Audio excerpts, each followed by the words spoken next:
Tadito lo busca y cuando lo encuentre se pone de pie, y cuando todos estén de pie es la señal que todos están listos. Capítulo 3 de Génesis, leemos los versículos del 9 al 13. Génesis capítulo 3, vamos a leer los versículos del 9 al 13. Este estudio o predicación se llama preguntas entre comillas ridículas de Dios. En realidad lo de Dios no es ridículo. Los ridículos somos nosotros que no entendemos algunos designios divinos. Preguntas ridículas de Dios. Génesis 3 del 9 al 13 dice la palabra del Señor. Mas Jehová Dios llamó al hombre y le dijo: ¿dónde estás tú? Y él respondió: oí tu voz en el huerto y tuve miedo porque estaba desnudo y me escondí. Y Dios le dijo: ¿quién te enseñó que estabas desnudo? ¿Has comido del árbol del que yo te mandé no comieses? Y el hombre respondió: la mujer que me diste por compañera me dio del árbol y yo comí. Entonces Jehová Dios dijo a la mujer: ¿qué es lo que has hecho? Y dijo la mujer: la serpiente me engañó y comí. Y Jehová dijo a la serpiente, etcétera, etcétera. Oramos. Padre celestial, te damos gracias, Señor, por estos ejemplos que vamos a estudiar a continuación, para que podamos tomar ejemplo, Señor, que las cosas que tú haces, las cosas que tú dices, las cosas que nos enseñas, no sirven para hacernos sentir mal, aunque suceda eso. Siempre lo haces con el objetivo de dejarnos una lección clara y objetiva, y que podamos cada día crecer más en el conocimiento de tu palabra para poder servirte mejor. Háblanos al corazón en el nombre de Jesús. Amén y amén. Pueden sentarse, hermanos. Preguntas ridículas de Dios. Había una señora anciana, retirada, que vivía sola en su casa, y siempre que se levantaba veía alrededor y decía: qué vecinos más cochinos los que tengo yo, qué vecinos más descuidados. Siempre que me levanto y miro alrededor, veo las casas que sucias las tienen. Ese era el afán diario de esta anciana.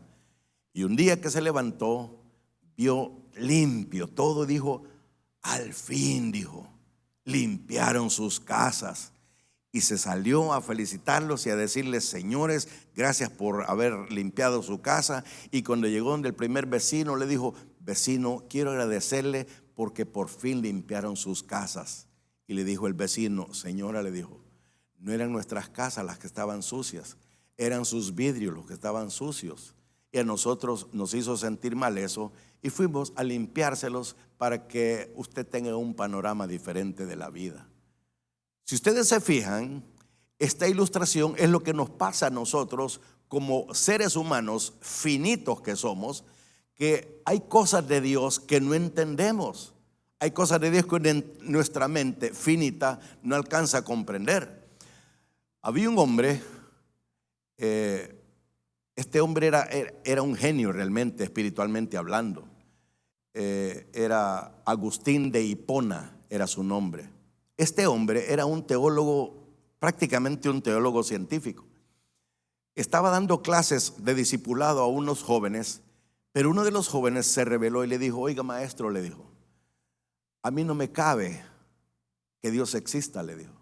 A mí no me cabe que la palabra de Dios haya sido escrita por él. A mí no me cabe. Y le empezó a decir, le dice Agustín de Hipona, al terminar la clase le dijo: quiero que me acompañes, no te vayas a retirar. Se fueron todos los estudiantes y llevó al muchacho a la playa. La playa obviamente estaba cerca, y le dijo: hijo, le dijo, así es que las cosas de Dios no te caben en tu mente. No, le dijo. ¿Quiere decir que no crees en Dios? No, le dijo. ¿Y no crees en su palabra? No, le dijo. Muy bien, vamos a hacer una cosa, le dijo. Por favor, haz un hoyo en la arena, un agujero en la arena.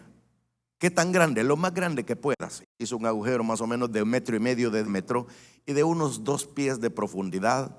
Y le dije: sí, está bien, así déjalo. Ahora quiero que agarres toda el agua del océano y la metas en este agujero. El muchacho le dijo: señor, le dijo, eso es imposible. ¿Por qué? Porque no cabe, le dijo. Ese es tu problema, le dijo. Tu mente es tan pequeña que el conocimiento y la verdad divina no caben en tu cerebro, le dijo. pero eso a Dios lo tiene sin cuidado. Nada más te quise dar la lección. Hay cosas que vemos en Dios que nuestra mentalidad no las comprende, pero la Biblia no se trata solamente de entender.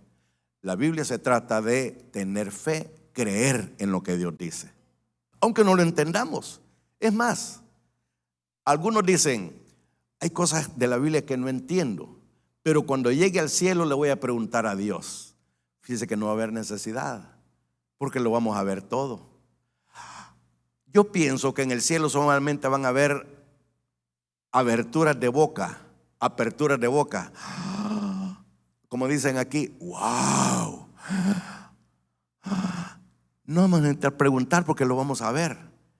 En el cielo, hermanos, hay maravillas tan grandes, tan extraordinarias, tan fabulosas, que el apóstol Pablo en cierta ocasión, en la segunda epístola a los Corintios, capítulo 12, dijo estas palabras: conozco un hombre que hace 14 años, y hace un paréntesis y dice, si en el cuerpo no lo sé, si fuera del cuerpo no lo sé, Dios lo sabe, fue arrebatado al tercer cielo, al paraíso, donde vio cosas inefables que no le es dado al hombre hablar. Algunos comentaristas dicen que le prohibían hablar. No, no es que le prohibieran, es que no podía. Hay cosas en el cielo que no se pueden explicar con palabras terrenales. Fíjense las parábolas. ¿Cómo se define una parábola? Una parábola se define de esta manera. Una parábola, es una historia ficticia que fue creada con medios terrenales para ilustrar algo celestial. Quiere decir que las palabras no alcanzan para definir qué es el cielo. Entonces, de la misma manera, el Señor, hay cosas de Él propias o que hace que para nosotros es ridículo, como estas preguntas que vamos a estudiar en esta tarde. Empezamos con la primera. La porción que leímos, cuando Dios hizo al primer hombre y a la primera mujer, quiero dar este detalle que considero de importancia. Cuando Dios hizo al hombre, es decir, al ser humano, cambió totalmente su lenguaje. De un lenguaje genérico pasó a un lenguaje objetivo, específico, porque dijo él, sea la luz. Fíjense, en una forma muy genérica, sea la luz, y fue la luz. Sean las aguas, y fueron las aguas, etc.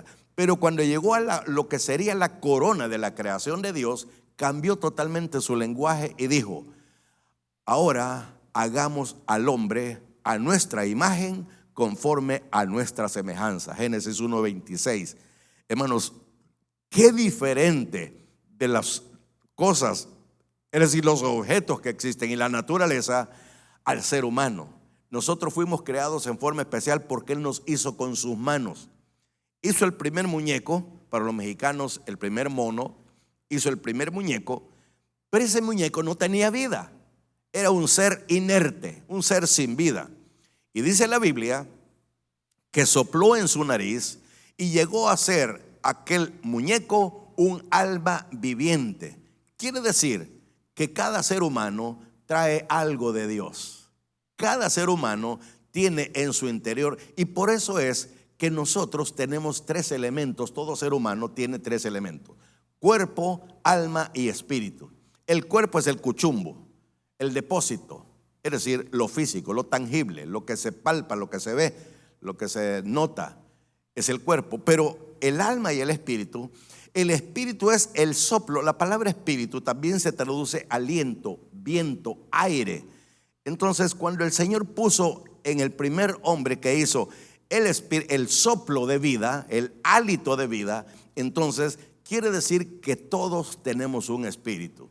Y cuando le dio ese soplo, llegó a ser un alma. Quiere decir que en ese momento, además del cuerpo que había hecho, le dio espíritu y además le dio alma. Por eso es que decimos, en términos generales, que el espíritu es donde habita la religiosidad de todo individuo, y en el alma es donde radica la personalidad de cada individuo. Pastor, ¿y me podría decir qué es la personalidad? La personalidad, a su vez, está compuesta de tres elementos: intelecto, sentimientos y voluntad. Entonces, cuando Dios hizo al hombre, al primer hombre, Él lo dotó de todo lo necesario y le dio esta advertencia: gozaos de este jardín, el Edén, y disfrutad de todos los frutos que hay aquí. Pero por favor, del fruto del árbol que está en medio del huerto, de ese no vayan a comer. Fue la recomendación. Hermanos, la serpiente, dice la Biblia, que era más astuta que todos los animales del campo que Dios había creado. El diablo, hermanos, usa la astucia para sacarlo a usted de un lugar donde sabe que usted está bien, porque el diablo no le gusta ver a nadie bien. A todos, quiere vernos a todos destruidos. Entonces aparece el enemigo en forma de serpiente y se dirige a la mujer porque él dijo: ¿cómo está la situación? Yo quiero saber cuáles condiciones les puso Dios a estas personas. Y se le aparece a la mujer y le dice: así que Dios les ha dicho que no coman de nada de lo que hay aquí. Él sabía más o menos la forma de actuar de Dios. Y le sugiere algo que no era así. Y viene la mensa de la hermana Eva y le dice: no, Él no nos ha prohibido todo. Él nada más nos prohibió del fruto del árbol que está en medio del huerto. Entonces dijo el enemigo: ya estuvo, Dios. Ya sé cómo está todo. Y sabe cómo, el diablo sabe cómo agarrarlo en curva. Para los que no saben esta expresión, averigüen, porque no tengo tiempo para explicar tanto término hebreo que conozco.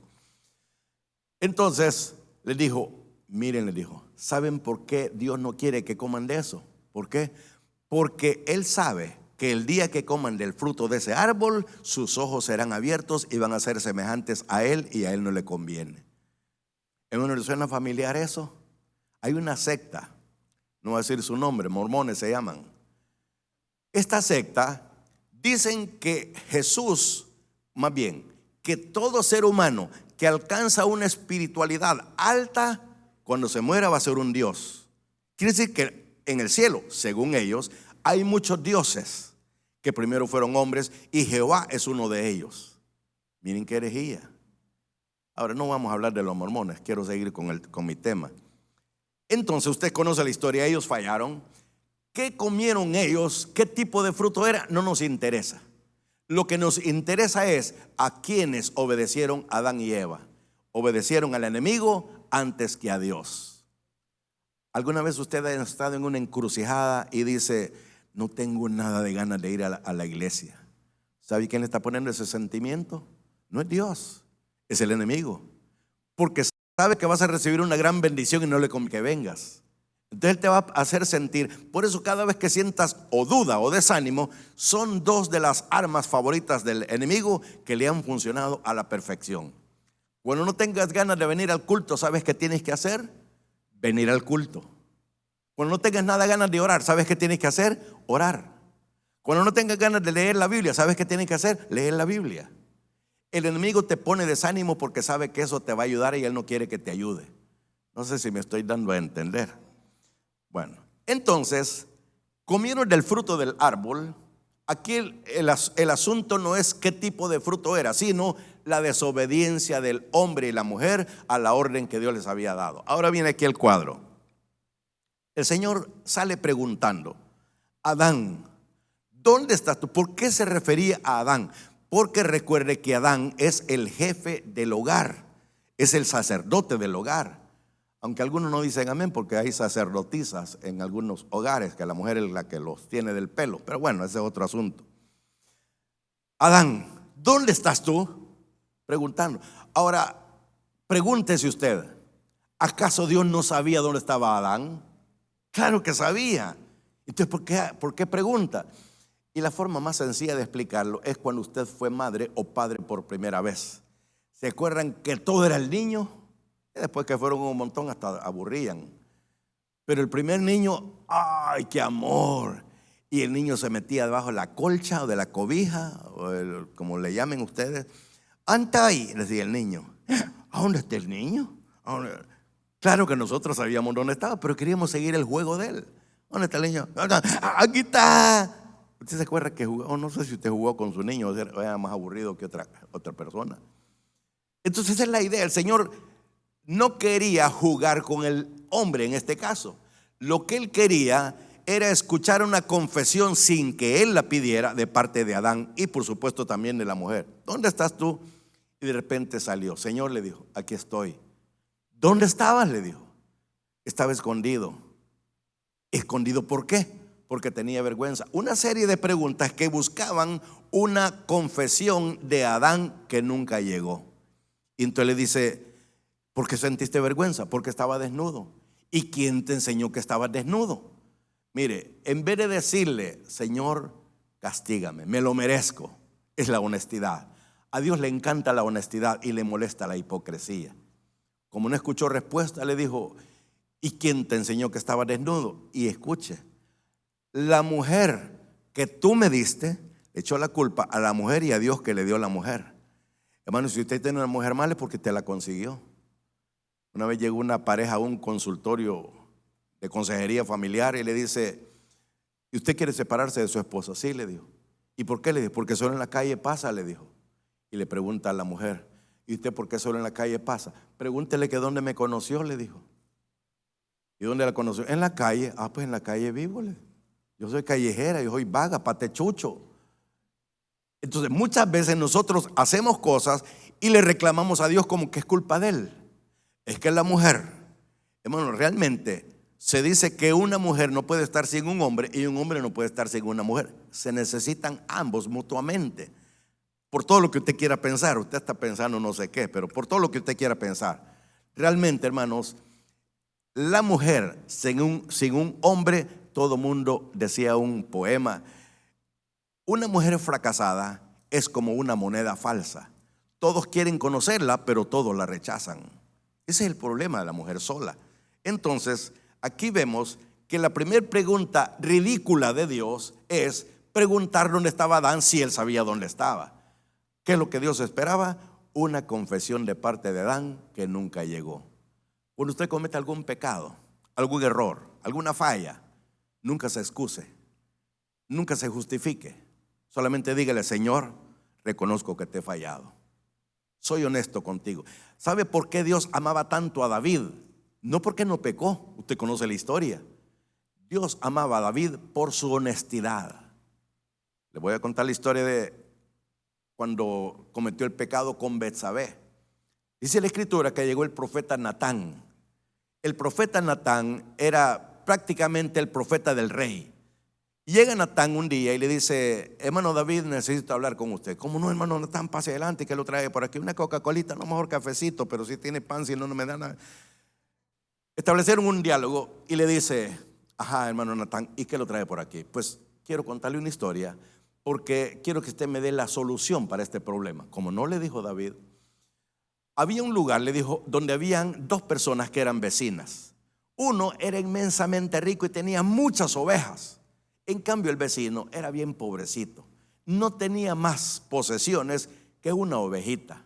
Con ella comía, con ella dormía, con ella salía a pasear. Su ovejita era todo para él. Pues una vez llegó una visita para el hombre rico, y el hombre rico, en vez de matar una de sus miles de ovejas, va y le quita la única que tenía al vecino, y con esa preparó el banquete para el visitante. David se indignó. Vive Jehová, dijo David, que el que tal hizo es digno de muerte. En mi país hay un refrán o dicho, sentencia, no sé cómo se llama, que dice: el que escupe para arriba en la cara le cae. Y si no lo cree, compruébelo. Va a sentir que está lloviendo.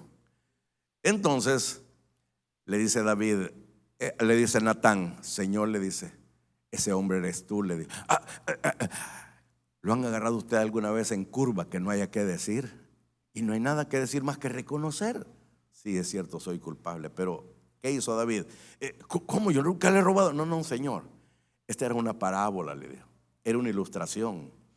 Porque ¿cómo es posible que tú, teniendo miles de mujeres a tu disposición, por qué no agarraste una de ellas, sino que fuiste y le quitaste la única que tenía a Urías Eteo? David se asustó. Su pecado había sido descubierto. Y David bien podría haber dicho, sacar la espada: si hablas, te corto la lengua. Así es que calladito te ves más bonito. Podía haber hecho eso. O si no: Natán, ¿cuánto cuesta tu silencio? ¿Cuánto puedo pagarte para que no andes haciendo la regazón? Podía. Pero ¿sabe qué dijo David? Esto es lo que al Señor le encantaba de David: he pecado contra Jehová. Lo admitió. ¿Y qué le dijo Natán? Señor le dijo: no te preocupes, tu problema, tu pecado ha sido perdonado. Pero el Señor me manda a decir que te va a dar 3 castigos. Dios perdona cualquier pecado, pero las consecuencias tarde o temprano se pagan. Las consecuencias van a ser 3 como producto de ese pecado. Número 1, le dijo, nunca va a faltar en tu casa la espada. Siempre vas a vivir en guerra y usted sabe que por eso no se le permitió construir el templo. Número 2, le dijo, tu pecado lo cometiste en secreto, la retribución vendrá en público. Uno de tus hijos va a violar a tu mujer ante la luz de todo el pueblo. Hermano, eso es vergüenza. Y número 3, le dijo, el niño de la cual está embarazada, Betsabé, se te va a morir, le dijo, cuando nazca. Hermano, que le digan a uno que se va a morir un niño cuando apenas acabe de nacer, qué duro sería. Y David lo que hizo fue que se fue a orar, y dice la Biblia que se vistió de cilicio y sobre ceniza, que era la forma de mostrar su pena, su vergüenza, y empezó a orar. Empezó a orar para que el niño no muriera porque se enfermó. Y dice la Biblia que David estaba callado y de repente se muere el niño y no hallaban cómo hacer sus sirvientes para contarle que el niño había muerto. Se acercan donde David y David estaba en oración. Y en un momento dado los vio y le dijo, ¿qué pasó? Le dijo, ¿murió el niño? Sí, Señor, murió. Entonces dijo, sigamos la vida normal. Señor le dijo, ¿cómo es posible que mientras estaba muerto estabas ayunando, mientras estaba vivo estabas ayunando, y hoy que se muere, en vez de ayunar más? No, dijo, ya no gano nada con ayunar. Estaba ayunando para si el Señor me permitía darle la vida, pero como no se la dio, no me preocupo. Un día me voy a encontrar con Él. Esta es una prueba para que vean que el infierno no es el mismo sepulcro, como sugieren una secta por ahí, que no quiero decir su nombre, Testigos de Jehová se llaman, o ruselistas, que ellos dicen que la palabra Hades significa tumba. No, hermanos, la tumba es individual, pero el Hades es colectivo, es donde van a parar los muertos. No voy a entrar en doctrina bíblica, quiero continuar con esto. Entonces, David reconoció su pecado. Y Dios lo bendijo mucho a David, tanto que su hijo fue sucesor en el trono y fue el segundo rey de Israel. Pero bueno, la segunda pregunta está en Lucas capítulo 7. Lucas está en el Nuevo Testamento. Les digo porque algunos no saben ni siquiera si está en el Antiguo o en el Nuevo Testamento el pasaje o el libro en cuestión. Lucas capítulo 7, vamos a leer el versículo 24 y el versículo 25. Si usted no tiene agilidad para manejar su Biblia, no se sienta mal.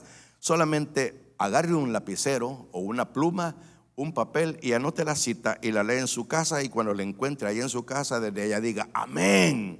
No me estaban enganchando. Lucas 7, 24 y 25 dice, cuando se fueron los mensajeros de Juan, comenzó a decir de Juan a la gente, estamos hablando del Señor, ¿qué salisteis a ver al desierto? ¿Una caña sacudida por el viento? Noten, la pregunta es, ustedes salieron a ver una espiga que crecía y el viento la movía. ¿Qué hay de especial en eso? Aparentemente es otra pregunta ridícula de Dios, pero Dios siempre lleva un objetivo. Cuando le dijo, ¿qué saliste a ver al desierto? A veces, hermanos, no sabemos ni qué estamos haciendo ni por qué lo estamos haciendo. Si alguien le preguntara, solamente para que razonen un momento, si alguien les preguntara, ¿y usted por qué va tanto a la iglesia? Algunos seguramente contestarían, yo porque está mi mujer mucho friega que vayamos. Capaz que algunos así contestan. Otros chamacos, digamos, a mí porque mis papás me llevan, yo no sé ni a qué. A veces nosotros creamos hijos sin ninguna convicción. Entonces, a veces nosotros no sabemos por qué venimos a una iglesia, ni mucho menos por qué a esta. Por ejemplo, unos familiares míos, hace como unos 5 años aproximadamente, me llegaron a buscar y me dijeron, ¿cuándo vas a ir a El Salvador? Le dije, no tengo viaje programado. Y me dijeron, es que nosotros queremos ir y quisiéramos que nos llevaras para que vos, que conocés mejor que nosotros. Ellos se lo trajeron pequeño. Total que armamos un viaje para El Salvador. Andamos en un lugar que se llama la Puerta del Diablo. Mire qué nombre que le ponen en nuestro país a los lugares, Puerta del Diablo, en vez de ponerle Puerta del Cielo. Lo llevé a la Puerta del Diablo y recuerdo que veníamos bajando una de las rocas. Ahora lo han modificado, no sé cómo está, no lo he oído ver, pero veníamos bajando una de las rocas donde uno sube, y una de mis primas me dice, Escuchen la pregunta. Mira, Tito me dijo: ¿y ustedes los bautistas por qué no creen en el Espíritu Santo? Miren qué pregunta, hermanos. Hermanos, yo sentí que me jalaron las orejas. Sentí que me pegaron una cachetada. ¿Cómo es que dicen los mexicanos? Una cachetada guajolotera. Le pregunté a un mexicano: ¿y qué es la cachetada? Que hasta saliva te sale. Te sale un montón de saliva. No sé si será cierto. Ahí le voy a preguntar a Mónica al final. Entonces yo me sentí mal y le dije: mira, no voy a decir el nombre por educación. Le dije: mira, le dije yo, entiendo que seas ignorante, pero por favor no la florees, le dije yo. No le demostré, disimula que sos ignorante, le dije. No seas tan grosero, ni vos seas tan dunda para preguntarle, dije yo. ¿Cómo te pones a creer que yo no voy a creer en el Espíritu Santo? Es que como no hablan en lenguas. Hermano, y por eso estamos estudiando por 1 Corintios capítulo 12. La lengua no es para todos. La lengua es para unos y no para otros. Tengo una ilustración, pero la voy a omitir porque quiero terminar este estudio. A veces no sabemos lo que sabemos, no sabemos lo que preguntamos. La gente piensa que nosotros los bautistas no creemos en el Espíritu Santo. No es eso. Ellos lo que cuestionan es que por qué nosotros no hablamos en lengua. Siempre que me preguntaban a mí: ¿y ustedes por qué no hablan en lengua? Yo les decía: porque Dios no nos la ha dado. El día que Dios nos lo dé, adelante. ¿Y por qué no lo provocas? No, le dije. El Espíritu Santo no necesita que lo puyen como una vaca. Me acuerdo que una vez un amigo me dijo: mira, me dice, yo todavía no era pastor. Fíjate que si alguna vez, me decía, vas a pastorear una iglesia, me dijo, metete esto en la cabeza. No se me ha olvidado todavía. Metete esto en la cabeza, me dijo. El término pastor quiere decir que guía ovejas. Pero hay pastores que no son pastores, sino que son vaqueros, bueyeros. Y yo me quedé, como se han quedado seguramente, Walter las agarra al vuelo porque se puso a reír. Algunos que no son pastores, sino que vaqueros, me dijo. ¿Cómo es eso?, le dije yo. El pastor, me dice, iba delante del rebaño tocando algún instrumento o cantando, o si no podía tocar ningún instrumento ni cantar, se ponía a silbar. La cosa es que las ovejas no seguían por la vista, seguían por el oído. Por eso el Señor decía: mis ovejas conocen mi voz, me oyen y me siguen. Entonces el pastor, me dice, va adelante haciendo ruido, las ovejas van siguiendo el ruido y ahí van detrás de él. Entonces el pastor no necesita estar ajolotando, que quiere decir empujando en griego. Las ovejas no necesitan que las estén empujando. Sin embargo, el vaquero, ese sí, me dijo, ese va acá y puyándolo. Ustedes se han fijado, no sé si alguno conoce el campo que hacían. Me acuerdo que fui a un lugar que se llama San Pablo Cañales. No sé si alguien, este hombre conoce todo, Juan Moreno. Ahí en San Pablo Cañales, cuando llegué al lugar, al desvío donde nos íbamos a reunir con el pastor que me invitó, me dice: ¿empezamos a caminar? ¿Listo? Sí, le dije yo, empezamos a caminar. Y dije unos 15 minutos, media hora. Cuando ya llevábamos una hora de caminar, yo llevaba una gran hambre porque no había desayunado y eran como las 11 de la mañana. Y le digo: pastor, le digo, ¿como cuánto tiempo hay de aquí a la iglesia donde vamos? Solo son 3 horas y media, me dijo. Para ellos es bien poquito, pero uno que no está acostumbrado. Está bien, démosle, le dije, pero ¿y qué pasó?, me dijo. Es que fíjate que yo no desayuné. Ay, ¿por qué no me dijo ahí en el desvío y hubiéramos comprado algo? Y se tenía que aguantar, ni modo, le dije yo. Hermanos, cuando llegamos a la casa, bueno, le dije yo, pastor, le dije, cuando lleguemos directamente donde nos están esperando con la comida porque siento que me voy a desmayar, le dije. Y sí, así fue, me llevó al lugar. Hermanos, la mejor comida que he comido yo, no se me olvida, es ahí en San Pablo Cañales. ¿Y qué era, pastor? Somos curiosos nosotros. Eran frijoles bien fritos, negros. Ay, hasta el agua se me hace saliva. La saliva se me hacía agua más bien. Huevos bien amarillitas la yema, le llaman huevos indios. Y unas tortillas recién sacadas del comal. Ay, hermano, me pegué una gran forrada. Pero al regreso, ahí es donde quiero llegar, me dijo: he conseguido una bestia, hoy no va a caminar, yo voy a caminar. Pero no, le dije, me siento mal, mejor no, me dijo, súbase a la bestia, así.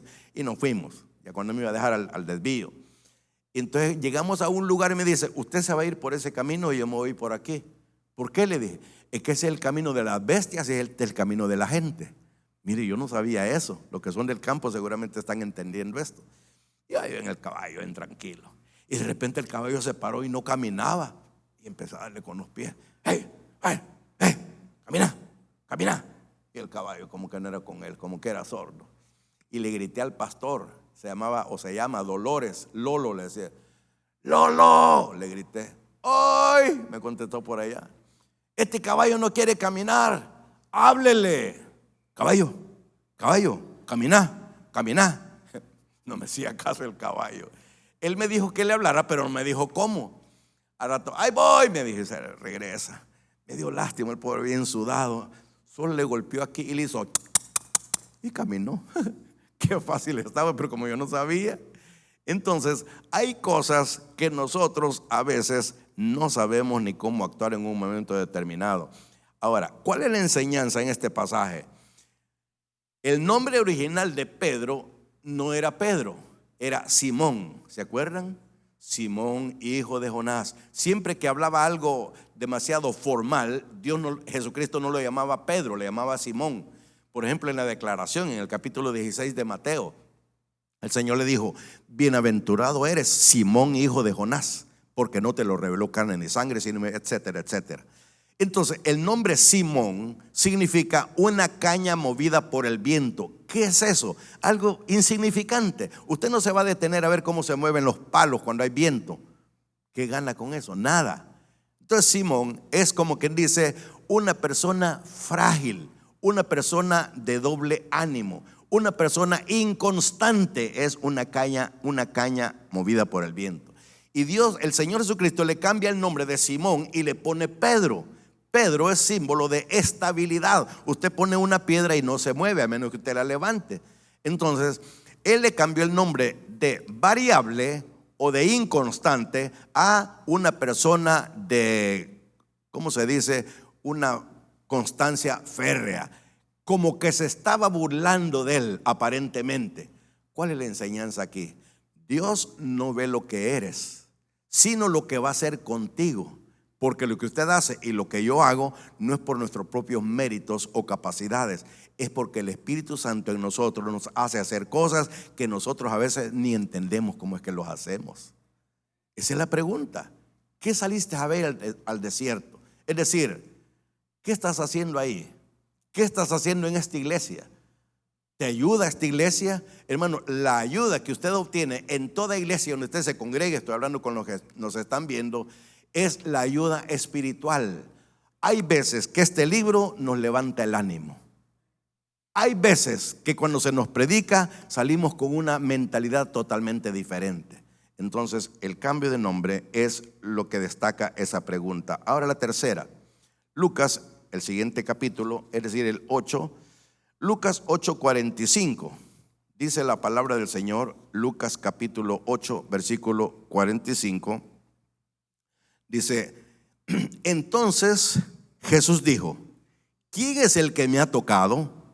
Y negando todos, dijo Pedro, que era el más hablantín, y los que con él estaban: Maestro, la multitud te aprieta y oprime y dices: ¿quién es el que me ha tocado?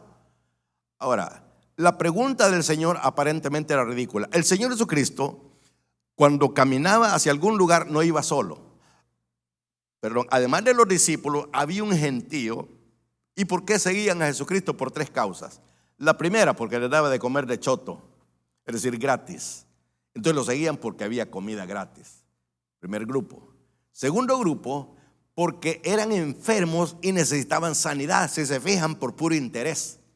Habían otros que con toda sinceridad lo seguían, obviamente, pero quiero referirme al último grupo, los religiosos. ¿Sabe por qué lo seguían los religiosos? No porque querían aprender, sino que querían entenderle trampas y agarrarlo en curva. Siempre había gente que lo seguía. Entonces ahora había una mujer que había padecido de hemorragia 12 años. Usted se puede imaginar una hemorragia de un año. Ya es algo crónico, el de afligirse. Porque pérdida de sangre, hermano, es la muerte segura. Y si acaso no la muerte, dicen los mexicanos, de perdida, una anemia profunda. Entonces esta mujer, 12 años de hemorragia y no se sanaba. Y dice la Biblia que había gastado todos sus bienes, todas sus posesiones y no encontraba cura, sino que por el contrario cada vez le iba peor. En una ocasión le dijeron: ahí viene el Señor Jesucristo, va a pasar por aquí. Y dijo esta mujer: ¿de veras? Y ella había escuchado del Señor.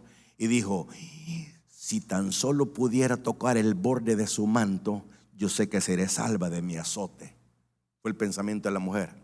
En primer lugar, una mujer no podía estar en una reunión de hombres ahí en Israel. No podía. Las mujeres con las mujeres y los hombres con los hombres. En primer lugar. En segundo lugar, una mujer con sangre de cualquier índole, no quiero ser tan gráfico, tan literal para decirlo, pero usted use la imaginación, no podía estar, en la Biblia le llama con su costumbre, no podía estar en público, sino que tenía que estar refundida en un lugar. Entonces la mujer tenía todo para perder. Si se iba y se atrevía a meterse en la congregación y veían una mujer en medio de tanto hombre, la mataban a pedradas.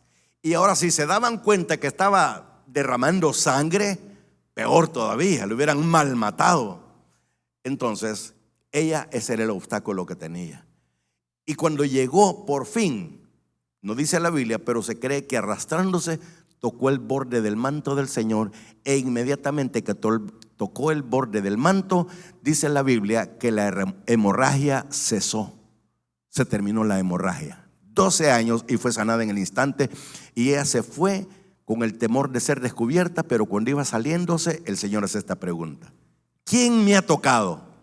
La respuesta de los discípulos es aparentemente lógica, porque la pregunta del Señor aparentemente era ridícula. Y le dicen: Señor, todos te aprietan, todos te empujan, y encima de esas preguntas, ¿quién me ha tocado? Por favor, Señor, no sea ridículo. No dice así, pero estoy poniendo micos y pericos para que usted me agarre la onda y le sienta más sabor.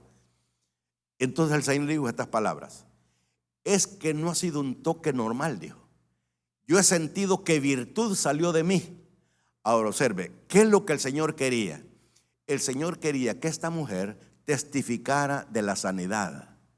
Porque hay cosas que nosotros necesitamos contarle a la gente para que sepan el poder que tiene el Dios al que nosotros le servimos.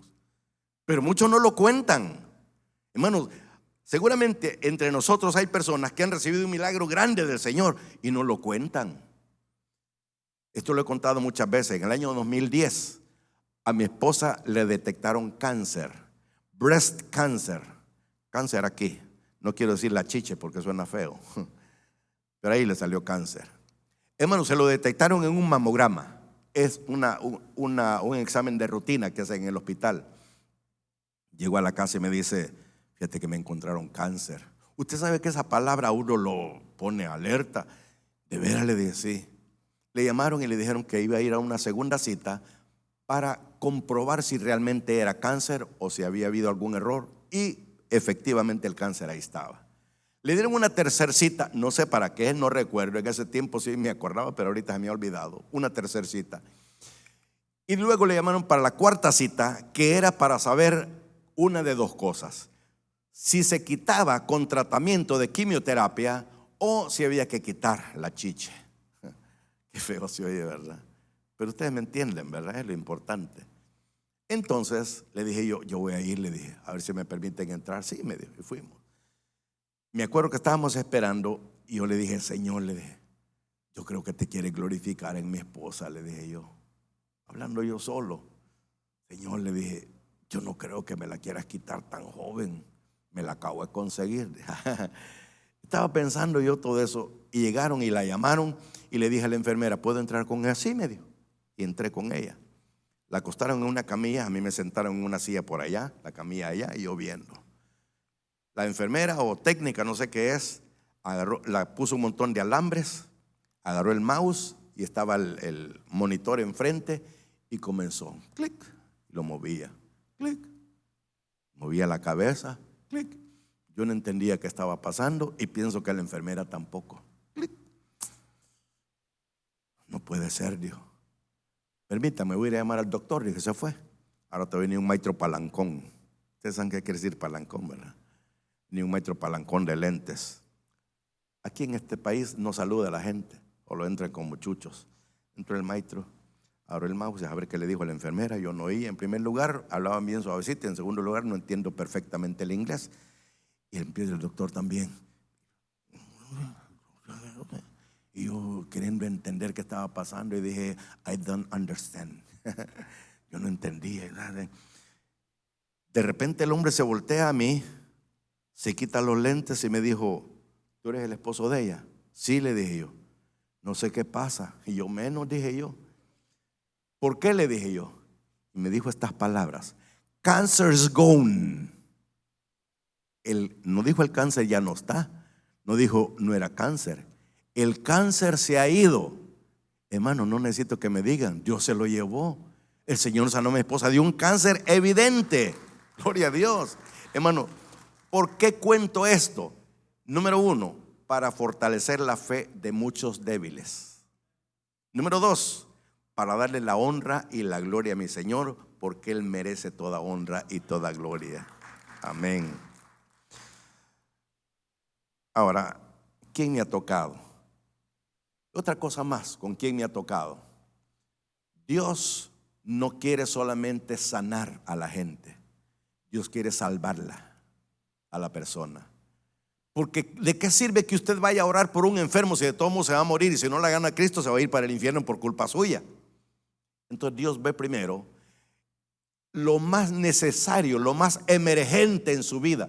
Y lo más emergente no es su cuerpo, lo más emergente es su alma. Por eso es que cuando bajaron a aquel paralítico, el Señor le dijo: hijo, tus pecados te son perdonados. ¿Por qué le perdonó pecados si él lo que necesitaba era caminar? Porque andaba hecho leña de las patas, pues, para no usar palabras que usted no sé si las entiende o no las entiende. Pero es que Dios no ve la necesidad aparente, sino la necesidad real. Y todo mundo necesita de Cristo, lo admitan o no lo admitan. Porque sin Cristo nosotros iríamos al infierno. Sin Cristo usted iría al infierno. Es necesario que Cristo viva en nuestra vida, porque si no, somos una vida derrotada rumbo al infierno. Vamos con el otro. La otra palabra es Lucas 18. No se va a mover tanto, solamente dele para adelante. Es lógico, si le da para atrás se me va a perder. Lucas capítulo 18. Versículo 40 y 41. Dice el 40: Jesús entonces, deteniéndose, mandó traerle a su presencia, y cuando llegó le preguntó diciendo: ¿qué quieres que te haga? Este era un ciego que estaba en la ciudad de Jericó, y este ciego dijo unas palabras que en el versículo 38 se lo voy a leer. Perdón, dice el 37. Y le dijeron que pasaba Jesús Nazareno. Entonces el ciego dio voces diciendo: Jesús, hijo de David, ten misericordia de mí. Quedémonos un momento por ahí. El término hijo de David quiere decir el Mesías esperado por Israel, que no lo concebían como tal. Para muchos Jesús era un impostor, y este ciego le llama por un nombre profético, hijo de David. Al Señor, humanamente hablando, le sorprendió. Pero la gente le dice: no molestes al maestro. No le llamaban Señor sino maestro. No molestes al maestro. Y él no le importó, él seguía gritando: Jesús. En otro evangelio dice que le llamaba: Señor, hijo de David, ten misericordia de mí. Entonces el Señor dijo: tráigamelo. Y se lo llevaron. Dice la escritura que cuando le dijeron que el Señor lo llamaba, se paró, se quitó la capa, la capa, la tiró y salió corriendo para el Señor, para donde el Señor. El haberse quitado la capa, ya les voy a explicar cuál es el significado. Llega donde el Señor, se presenta delante de él y le dice: ¿qué quieres que te haga? Hermano, qué pregunta más ridícula aparentemente. La respuesta del ciego hubiera sido seguramente la de muchos de nosotros. Qué decepción. Vengo para que me hagas ver porque hoy choco y me pregunta ¿qué quieres que te haga? No le dijo eso. Señor le dijo que recobre la vista. Ahora, ¿por qué aventó la capa? Eso se llama fe. Porque los ciegos les ponían una capa para que la gente viera que era una persona discapacitada. Entonces, cuando se quitó la capa, el Señor pudo detectar que ese ciego, iba corriendo, echando a andar la fe, porque ya por fe sabía que ya podía ver, aunque no estaba viendo todavía. Esa es la fe, hermano. Fe es que uno esté seguro aunque no lo esté viendo, porque si lo mira ya no es fe. Entonces, ¿qué enseñanza nos da esto? Que el Señor le pregunte, ¿qué quieres que te haga? El ciego bien pudo haberle dicho, Señor, la capa que acabo de tirar hasta lledía a mojo, lledía a rincón, lledía a secado en sombra. ¿Usted se ha fijado cómo huele la ropa cuando usted la seca en la sombra? Qué feo, no es olor a estufo. Él le podía haber pedido una capa, o Señor, una limosnita también, o Señor, quisiera un bastón. No, él fue al punto central, y que Dios quería saber si él estaba seguro y convencido de que realmente quería. Porque hay personas que se acostumbran a que lo estén ayudando. ¿Usted quiere ser sano? No, así quiero que me ayude el gobierno. Bueno, para pedir ayuda, ¿verdad? Entonces, la enseñanza de esta pregunta es que él quiere saber si estás correcto en lo que quieres y si sabes lo que quieres y por qué lo quieres. Aprendamos a pedir, ya lo dije al principio, no me voy a tener más. Y por último, bueno, faltan 2 más, pero ya no tengo más tiempo. Eran 7, solo vamos a llegar a la quinta. Juan 5:6. Juan, recuerde que es el último de los evangelios, es decir, dele para adelante, porque si le da para atrás vamos de regreso a los evangelios sinópticos. Juan capítulo 5, versículo 6. Dice la palabra del Señor, Juan 5:6. Cuando Jesús lo vio acostado y supo que llevaba ya mucho tiempo así, le dijo, ¿quieres ser sano? Hermano, qué pregunta. Si alguien está enfermo y tiene una enfermedad fea, grave, terminal o como sea, qué ridículo sería preguntarle, ¿qué necesitas? ¿Qué quieres? ¿Quieres ser sano? En este caso, ¿quieres ser sano? Hermanos, el problema era este. Había un estanque donde un ángel descendía, dice la Biblia, de tiempo en tiempo, agitaba el agua, y el primero de los enfermos que estaban alrededor que se metía, ese recibía sanidad, los demás ya no. Así que muchos estaban tiempos ahí y no recibían sanidad porque alguien se les adelantaba. Y llega el Señor. Aquí, hermanos, debemos entender que cuando Dios está presente no debemos de temer nada. No sé por qué los discípulos tuvieron miedo cuando empezó una tempestad y despertaron al Señor y le dijeron, Maestro, ¿qué no tienes cuidado que perecemos? Les falló la fe. Este hombre no sabía que estaba frente a él el dador de la vida y el sanador por excelencia, nuestro Señor Jesucristo. Y le pregunta, ¿quieres ser sano? Y la respuesta de este hombre fue, Señor, le dijo, ¿cómo puedo ser sano si me cuesta caminar, avanzar, y siempre hay alguien antes que yo que se mete y no puedo recibir sanidad? No espere al curandero, no espere al sanador. Usted tiene el sanador por excelencia, a Jesucristo en su vida. Gloria a Dios. Denle un aplauso al Señor, hermano. Y el que no lo tiene, permítame decirle, Dios es nuestro médico por excelencia. Dios no necesita medicina. De la nada creó el universo. Él también, sin medicina, Él lo puede curar. ¿Por qué no nos cura? Esa es otra cosa. Pero nunca le reclame. Entonces, para terminar, quiero contarles una ilustración para que usted me capte este punto. Allá en el este, por ahí, por, digamos, Huescovina, por ahí así, había un pastor, no sé si todavía estará por ahí, que tenía una iglesia y había invitado a un predicador famoso. Entonces, antes de que llegara el predicador famoso, invitó a un amigo de él a hacer una campaña y le dijo al predicador, hermano, le dijo, aquí en la iglesia hay una señora que tiene una enfermedad terminal. La pobrecita se está muriendo, ya necesita sanidad. ¿Podría orar por ella? Como no, dijo, con ese propósito ha venido. Predicó el predicador y dijo al final, alguien está enfermo que necesita sanidad, pase al frente, el Señor lo va a sanar en este momento. Y la señora no pasó. Al terminar el culto se acerca y le dice, pastor, le dijo, ¿pasó el hermano? No, no pasó, le dijo. Si quiere lo vamos a buscar y le preguntamos, ¿cómo no? Y se fueron a la casa de la mujer. Y le dijo, hermana, le dijo, ayer el hermano preguntó si alguien necesitaba sanidad que pasara al frente. ¿Por qué no pasó? Y escuchen la respuesta de la mujer. No, dijo, es que la próxima semana viene el hermano Benijín y yo quiero que él me sane. Hermano, quien sana no es la persona, Quien sana es Jesucristo. Quien te da la respuesta no es el hombre. Quien te da la respuesta es Jesucristo. El hombre no solamente no te va a ayudar, te va a criticar, te va a juzgar. Hermano, me puede prestar tanto dinero, ni te lo va a prestar y te va a andar haciendo la regazón. Este es acabado solo pidiendo dinero prestado. El único que nos puede ayudar bajo cualquier circunstancia, no importa que te parezca ridícula, es nuestro Señor Jesucristo. Sin Él no somos nada y con Él somos más que vencedores. Démosle un aplauso al Señor, hermano.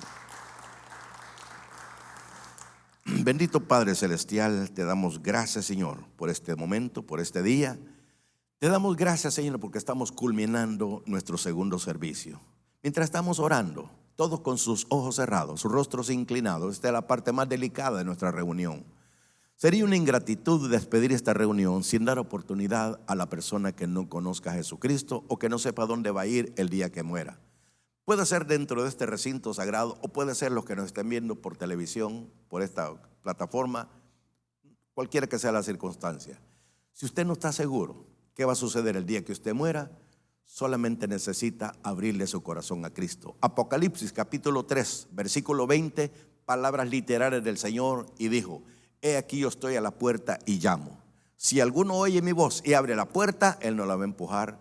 Entraré, es una promesa, a Él, cenaré con Él y Él conmigo. Si usted quiere abrir la puerta de su corazón al Señor, solamente repita conmigo esta oración. Yo voy a ir diciendo despacio, pero le pido dos cosas. Número uno, la fe que usted tiene, que seguramente no sabe que la tiene, échela a andar. Ponga su confianza en Dios. Y número dos, cada palabra o frase que vaya repitiendo, crea que Dios le está escuchando, porque Él no desecha a nadie. Así es que cierre sus ojos, incline su rostro y repita conmigo.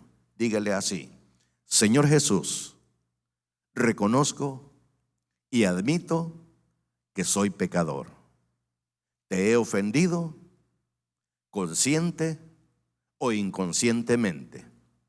Pero ahora, Señor, me presento delante de ti arrepentido para suplicarte que perdones y borres todos mis pecados. Sé que eres Dios, que moriste en la cruz para salvarme del pecado, de la muerte y del infierno. Por eso, Señor, en este preciso momento, yo te abro mi corazón y te suplico que entres a morar en él. Por la fe, a partir de hoy, sé que soy salvo. Sé que soy hijo de Dios y heredero del reino de los cielos. Amén. Si alguien aquí hizo esa oración, por favor no se vaya sin dejárnoslo saber. Queremos orar por usted. O si alguien que está viéndonos a través de esa pantalla hizo esta decisión, nos gustaría que nos llamara o que nos visitara si está en el área. Y hay tres cosas que le recomiendo hacer. Número uno, lea su Biblia todos los días. La Biblia es el alimento espiritual, como la comida es el alimento físico. Número dos, ore todos los días. Orar es platicar con Dios. Platique con Dios todos los días. Y número tres, no deje de congregarse o busque una iglesia para hacerlo. Por nuestra parte le ofrecemos nuestra iglesia, el Tabernáculo de Hollywood. En la página de la iglesia está toda la información. Visítenos o llámenos por teléfono. Nos gustaría orar por usted y orar con usted.